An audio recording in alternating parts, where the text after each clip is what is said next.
बर्तमान कौन कराला सब डिजिटल हमें डिजिटलाइजेशन न्यू डेज पास करो से डिजिटलाइजेशन हमें जहां भी डाटा फिलअप करछे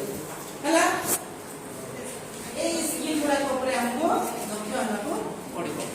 वर्तमान माने भल काम मु कहबा कोनी जे डीएलए नाम स्कूल में मु कथा करछ से नहीं जहां द्वारा पिला को कुछ बेनिफिट हेतिबो कम्युनिटी रो हेल्प आपन पाइ होतिबे आपन दो प्रकार कम्युनिटी को माने मते से आपन कार्य रे आसी लेकिन नहीं गोटे पिला नियमित स्कूल को आसुनी ताको आपन कोन करे से नियमित स्कूल को आसिला एमडी किसी अनुभूति आपन गोटे गोटे टेबल दी दे दे एन कोन विद्यालय में होला आपन लागू कर लगी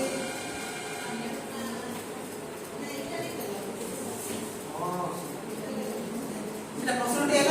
निज निज विद्यालय रे विशेषत्व बा स्वतंत्रता कथा उल्लेख करूँ निज निज विद्यालय किसी विशेषत्व बा स्वतंत्रता